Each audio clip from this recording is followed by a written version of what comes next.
And I'd like to invite Narendra Shah to introduce Sony from BIFE. Narendra Shah, please. Yeah, thanks, Dr. Syed and Dr. Gajendra Singh sir. It is always a pleasure to introduce a professional friend and my own good friend Girish ji, because Girish is IIT Bombay alumnus, and IIT Bombay about 8 to 10 years back identified, recognized his contribution and gave him a distinguished alumnus award. Girish did his BTech in mechanical engineering, I think 77, 78. If I'm correct, correct me if I'm wrong, Girish. Yeah, 77. I finished in 77. Right. And then subsequently he followed, because he was Bhedas Gaukar's classmate. I remember one of his classmate, Mr. Nandu Bhedas Gaukar. And then after his BTech, he went on to do his MBA in IIM Ahmedabad. And that was the time when, IIM Ahmedabad graduates were so much sucked by the corporate sector. And Girish chose to join this NGO along with Sri Manibhai Desai, and rest is history. That Girish, I think, stayed on with BIFE and contributed immensely, as much as I know. And I have had several interactions with him. I have visited number of units, not only in Maharashtra but also in northern part of India of BIFE. And Girish has subsequently to Manibhai and then Dr. Hegde. And when Girish became president, I think he was there for 8 to 10 years, and he has instilled the dynamism. And we would like to hear from him firsthand what had been his vision, what has been the story that he had been guiding, and what was the the connect with the welfare of the small farmers community within not only Maharashtra but other 13 states where they are active. So with these few words of introduction, Dr. Syed, let me hand over the mic, if you may call it, to Girishji, who share with us the vision statement and the impact that BIFE has made on the small farming community. Yes. Thank you so much, Narendra, and thank you so much, Dr. Syed, Dr. Gajendra Singh. It was also a pleasure to reconnect with Ramesh and all of you. A few of my colleagues are here, and they will be presenting a little more detail about particular program areas in which BIFE is working. I will give some sort of an overview, so try to trace a little bit of BIFE through its history and formation.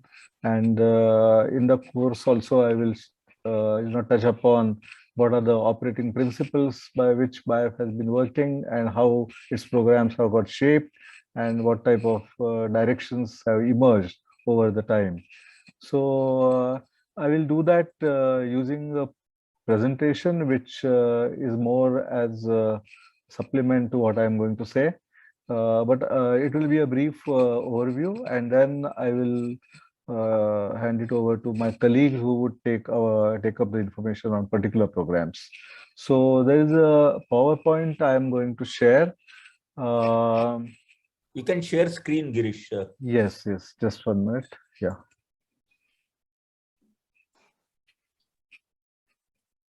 So are you able to see now?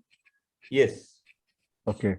So this is about BIFE, and this is a mural from our headquarters in Pune. And in a way, the mural is presenting a vision of what a Gram Rajya should be. This is, we consider, some sort of a picturization of Gandhiji's concept of Gram Rajya. And I remember, while we are on that topic, a very nice definition of Ramarajya, which was made by Vinoba Bhave.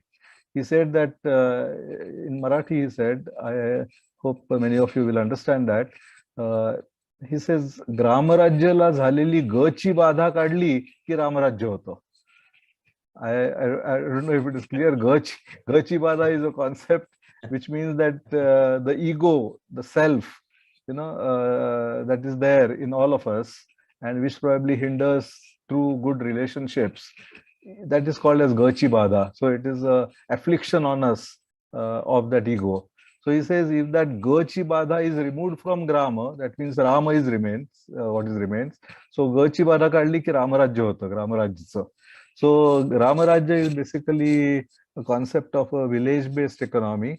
I think this is a concept which Gandhiji had in mind in a different way. And I think this is something which is now reviving in terms of its relevance to current periods and modern times, when we have faced a lot of negativities from the last 100 years of development that have occurred. So that will come to later. But I'll just take you through this. So this is what Bayev's concept is, that there has to be some sort of a sufficiency and happiness out of a village community. And that sufficiency and happiness comes out of material prosperity, but also the relationships between people, and also the way by which the quality of life is also taken into account along with the material development. So that is the background. And if you look at the history of Bayev, as I was mentioning, and as many of you have mentioned, Dr. Mayande mentioned and Ramesh mentioned, Manibhaiji was the founder, and Bayev was founded in 1967. But the founding of Bayev in 67 was preceded by almost 20 years of solitary work that Manibhaiji did in Urli Kanchan, when he was located at the Nature Cure Ashram. So he used to say in his own words that Bayev was forming under the surface, sort of, for these 20 years. And it is these 20 years of experience where he tried to find a actual expression of what Gandhiji had in mind.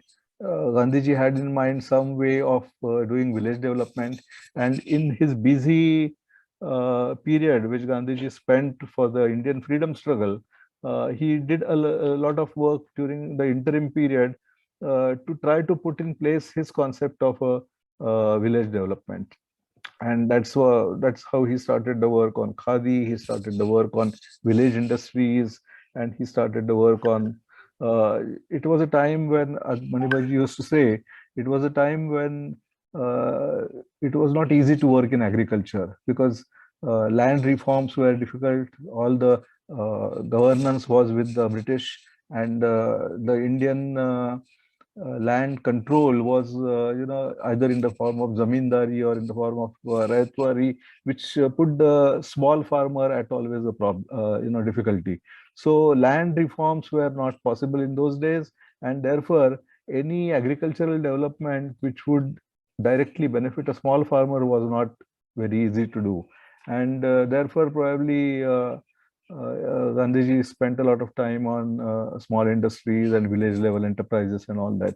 But there is a relevance to that also, and there is a growing relevance today, but we can come to that later. So this is the background that Manibhaiji, with his background in agriculture, he worked on a lot of agricultural development work.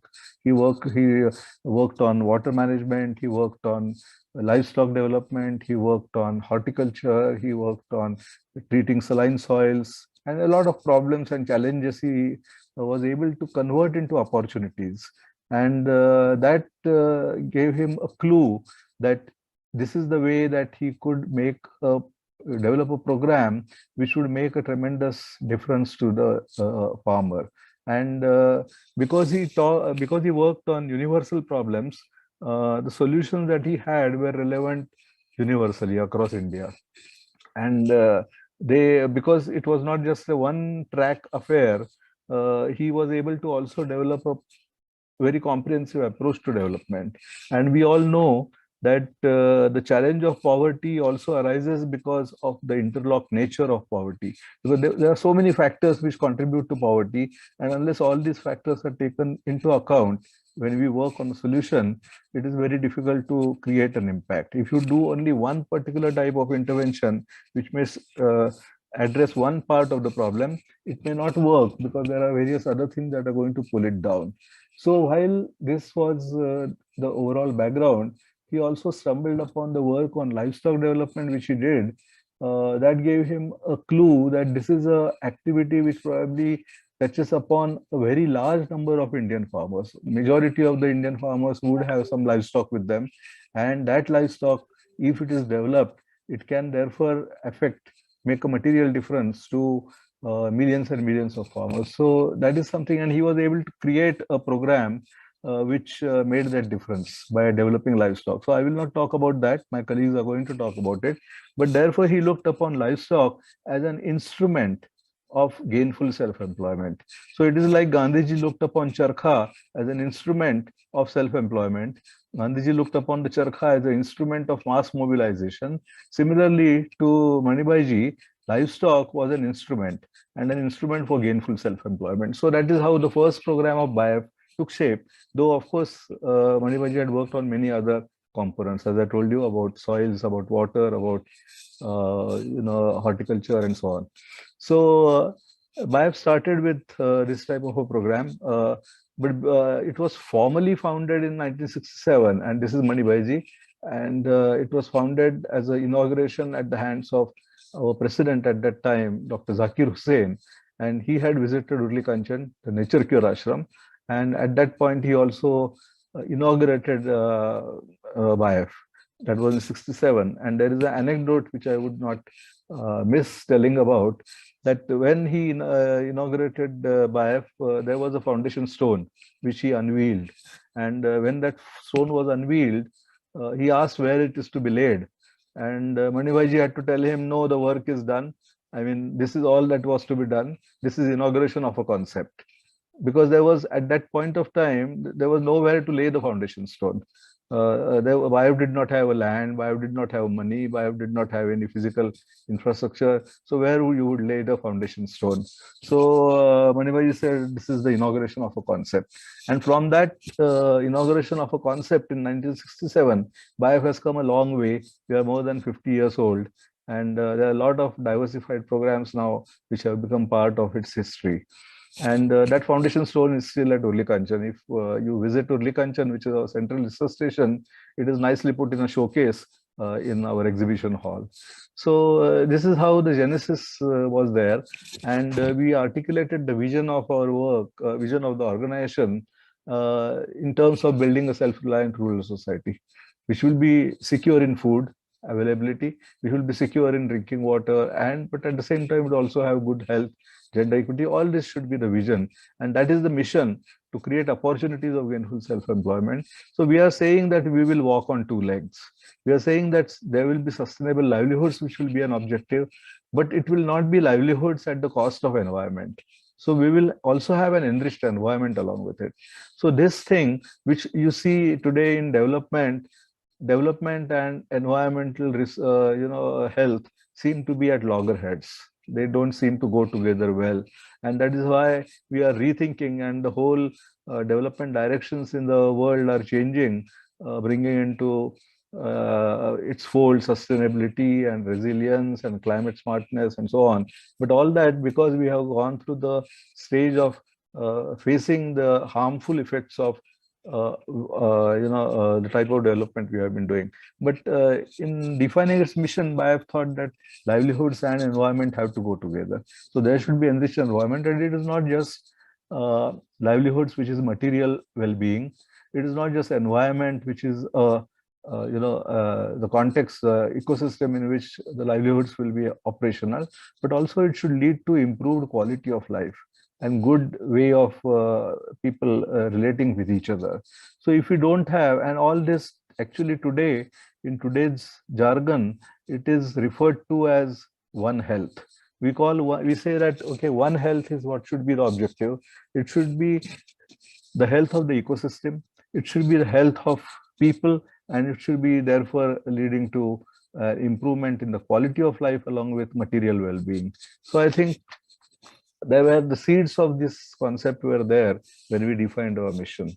The programs which BIAF has undertaken have been very well appreciated by the farmers, particularly for whom they were meant.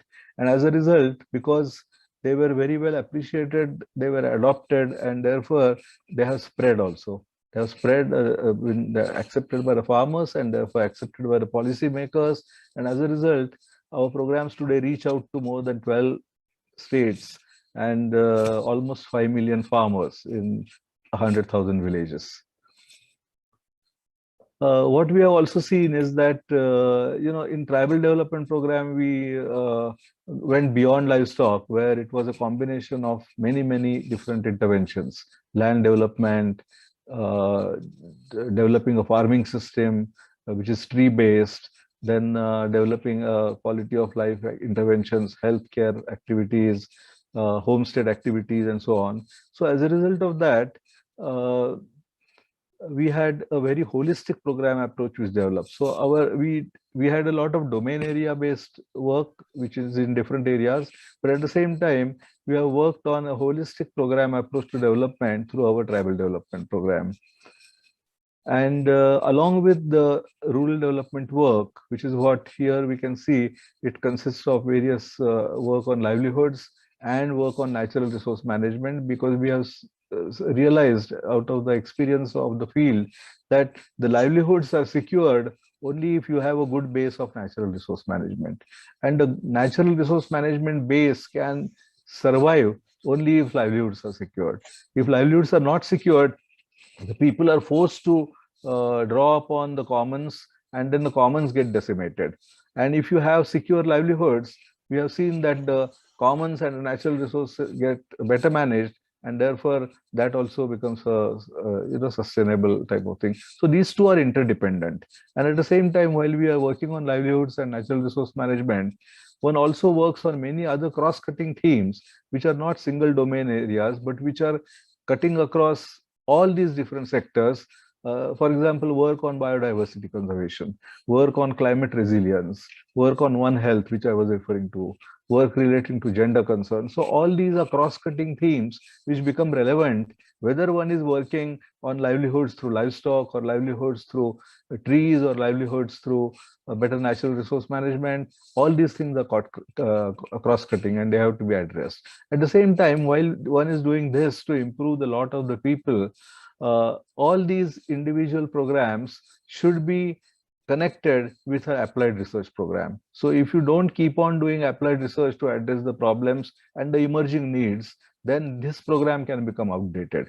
And if you don't want this to be outdated, this must become an inherent part. And this is something which is rooted in this program, so that the research program does not become a armchair research. It does not become a research which is in an ivory tower, but it is very strongly grounded with the rural, grassroots. So this is the approach we have adopted, of combining rural development work with applied research work, which is done at our research campuses, as well as a lot of community-based research is taken up. And so when all this is being done, what we have also realized is, it is not important only to have the building blocks in the form of the individual domain area activities and programs. It is equally important to implement them in a very systematic manner. So proper systems, proper planning, monitoring, and evaluation, which are basically management cornerstones, these become very important when you are developing a program and scaling it up. And at the same time, this is something which can only be operationalized through people. So building people and teams becomes also a very important part of BIOF work. And I think these are the two unseen things which are behind the success of whatever we have been able to achieve so far. A lot of different things have been happening. One is, as I talked about these different programs, whether it is livestock-based livelihoods or farm-based livelihoods or natural resource management, these are basically our core programs. They are in various sets of interventions which have created, which are the key building blocks of a field program. But at the same time, they are not static. They have to be dynamic. They have to be continuously reorienting themselves and adapting to the emerging challenges. So we have been able to start with, for example, we started with livestock, we started with crossbreeding. Then we realized that there are parts of the country, parts of the agro ecosystem, where crossbreeding will not work. So we had to go in for other breeds. We had to go in for Indian breeds. We had to go in for breeds which can work in those environments. And therefore, we have a very strong program which is on other types of livestock, or a program which has goat development as a central part. So this type of reorientation and adaptation. Today, we have seen that one of the emerging challenges is climate change, and that has now started affecting everybody everywhere in the country, whether it is in cities or in rural areas, whether it is in arid areas or in high rainfall areas. Everywhere we are seeing the impacts of climate change, and we have to work towards adapting a development approach to these emerging challenges. So climate resilience has become a very important cornerstone of our work today. And we have special programs which are directed towards adaptation to climate change or mitigation of factors leading to climate change.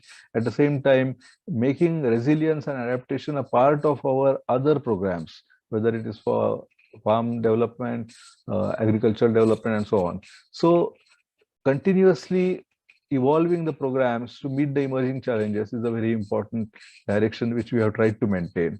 And another thing is, all this thing cannot be done unless you have an open approach. So another important part of working is to be open to new ideas and to encourage the development of new ideas through our team. And it is generally the younger team who is at the driving spearhead of this type of innovation. So we try to maintain within our existing programs open spaces which will allow innovative action to happen, and that is what has created a continuously innovating type of a culture, and new ideas, new program directions emerge out of this work.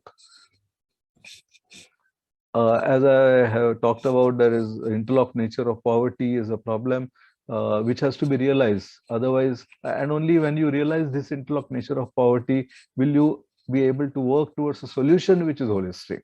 Because otherwise, you tend to become a very fractionated approach in developing a solution. You look at it from a single sector point of view. You look at it from only one domain area point of view, and then it fails. So this is the first base of developing a right solution, and that has been our effort. So there are many programs for the sake of understanding. We divide them into different verticals, like a livestock program or water-centric livelihoods or improved agriculture. But actually, in actual practice, there are a lot of cost-cutting elements in that. And that is how our core programs get shaped. As I was explaining, there are key sectoral interventions. I won't talk so much about livestock because one of Dr. Pandey and Jayant Khadsare will be talking about it, and how they have evolved and what type of impact we have been able to do. The other program is Wadi program, which is basically a farming system approach. Again, a very holistic approach where there is a lot of adaptation to the local needs. So what is planted here, you see a mango, but in other places there may be cashew. In another place there may be guava, there may be orange. So what is planted as a horticulture plant can vary according to the conditions, but it may not be only horticulture. There are places where we have planted forestry trees, and that has led to a lot of forestry based livelihoods, or there is a combination of horticulture and forestry. But the basic concept in this is that you create a farm based livelihood which not only is based on agriculture, which is seasonal, but which also includes perennials into the system. So you introduce trees which will be there, whether forestry trees or fruit trees, which make a year-round presence. So the land which was only having a seasonal crop, a seasonal cover, and a seasonal output and income, suddenly becomes a land which is producing also in different seasons. It becomes a land which is always green, and it is not only, and we also realized when we started this program, the focus was livelihoods. But when we realize, as in the modern times, that this livelihood program, which is based on trees, is also creating so much of biomass, which is sequestering carbon. So this becomes an excellent way of bringing about mitigation, climate change mitigation, because you are doing so much of carbon sequestration. You are improving the soil, so that also is adding to the sequestration. So it becomes a program which has multiple outputs. It is not just incomes. It is not just stoppage of migration. It is also carbon sequestration. It is also hedging the production of a farm across the whole year. It is also hedging it against vagaries of nature and the fluctuations in the market.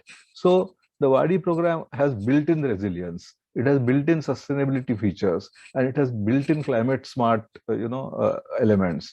And this is something which has made it a very, very appropriate program in today's situation. So, and we also look at it as a program which combines human well-being with ecosystem well-being, because you are actually creating incomes and livelihoods for people, while at the same time you are building about so much of tree cover, so much of greening, so much of land restoration, so much of soil conservation. So all that is happening along with creating livelihoods. So it's a program which combines both human and ecosystem well-being. Then the water-centric livelihood, also different technologies, different ways of doing it, from small irrigation to using shallow groundwater to creating small pondages which can be used in different ways. So there is a whole range of components which make. So the water-centric livelihoods actually deal with water as a resource, from conservation, that is creating water conservation through watershed management, to managing the wastewater. So it takes care of water conservation, availability of the water in quantity, improving its quality to make it good potable water, at the same time make it available for creating a higher production and income, and at the same time make sure that any waste that is created out of this is properly dealt with, either through proper treatment or through proper disposal. So water-centric livelihoods, it's a whole range from the whole spectrum of activities they are dealt with. And this means that there are a large number of technologies involved. This requires a different set of technologies. This requires a different set of technologies. So that is how you make it again a very, very, then while we are doing this, then of course we are working on other aspects of development. One of them is, for example, I talked about climate change already, but then one of the things that we have been doing is also looking at how agrobiodiversity can be conserved. So it is not just bringing in new seed, bringing in improved varieties, but also looking at the foundation of agriculture, which has really survived and helped people survive through very difficult conditions. And while we were looking at these aspects, we suddenly realized that there are still a large number of, this is a huge gene pool that we have, which is probably something which is an important resource to fall back on. And this probably has a lot of genetic base which is important today in plant breeding, because there are many varieties here which are resistant in drought conditions. There are many varieties here which are highly nutritious. So these are things which are important for the future food security and nutrition security of the human race.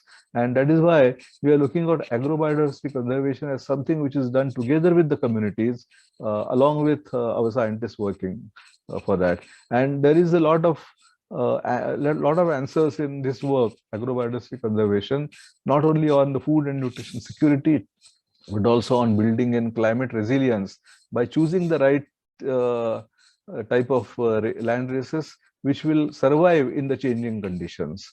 And that we have seen. For example, in Nandurbar, we are working with this agrobiodiversity program. We found some of the races of the millets and sorghum that have survived and grown well, even when the climate has shifted. A very erratic rainfall, very unseasonal rainfall, but there are some of these varieties which have survived. And as a result, what has happened is the farmers' demand for these varieties has gone up. Not only that, the district level authorities have taken note of this, and they have become very supportive in seeing that these seeds are multiplied, the seeds of those varieties are multiplied and made available to the farmers, so that can become a very good way of hedging their requirements of food, as well as making sure that the agriculture does not suffer with the changing climate. So this has a lot of modern relevance, and we are working on it on the one side with work with the communities. On the other side, we are working on the scientific aspects of breeding, the scientific aspects of genetic mapping, and identifying the right varieties which can be used for future programs. This is just an example of how we bring in traditional knowledge and traditional practices to merge, to converge with scientific approach and scientific studies to bring out a solution for the future.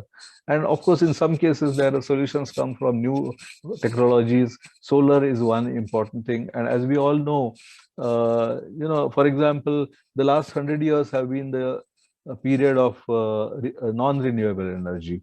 It has been based on coal first, more than 100 years back, and then the last 100 years based on oil and gas. We are realizing that, okay, this is not a sustainable way. We have to find renewable sources of energy and use them in greater quantum, and solar and biomass are the two renewable energy sources which have a different quality and characteristic to it. These are energy sources which don't have to be, not only they are renewable, but they don't have to be at a central place. So there is no need of mass production. There is no need of centralization.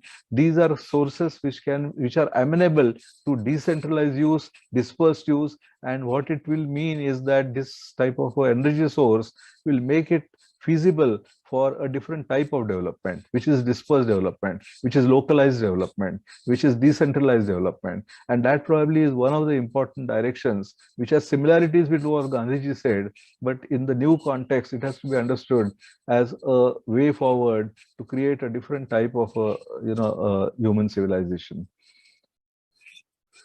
And then the other thing that is growing and which is also relevant and which we have tried to bring into our programs is the use of information technology, the use of communications technology. And we have seen the wonders that it has created over the last decade in India. And what it means is that for rural development, for dispersed development, for localized development, for decentralized development, this becomes a very important powerhouse, because it is making possible to reach out to communities we saw this during the recent pandemic, when it was not possible for the families to go to a bank which was maybe just 20 kilometers away because you had to walk all the way.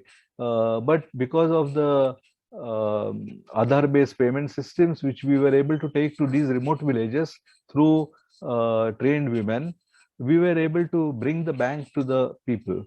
And then they were able to make use of their money in their accounts, even when they did not have any way of physically accessing the bank. And that type of a change can be possible with information technology of the modern, the digital services that are possible now. And this is what we have tried to incorporate. So there are a lot of work related to this one can go into. We are not going today. But what I'm saying is that there are different types of technologies, different types of new approaches that have to be continuously understood and imbibed into a rural development program. And that is what BIAF has been trying to do to meet. And all this helps to align the programs, keep aligned the program with various developmental goals which are defined as sustainable development goals. So there are more than 13-14 goals which are directly addressed by BIAF programs. And that is something which makes a lot of difference to the poorest of the families. So overall, BIAF has taken this approach that we have to work in a manner by which we promote both human well-being as well as ecosystem well-being. And you do it using science and technology and management systems. You can't do it just as a wish list. So that is what BIAF is, organization which is very strongly rooted in science and technology, yet which is socially very sensitive and tries to develop a program approach which is appropriate for the conditions and appropriate for the changing conditions of the future. So thank you. I will not go more into detail, but there are specific programs on which my colleagues will be sharing. Ashok is there, and Jayan Okay. Kharse, and Ravi, and Ravi Kote. So they will tell about different aspects of our program. So I will hand over back to you, Dr. Syed. Thank you. Thank you, Girish.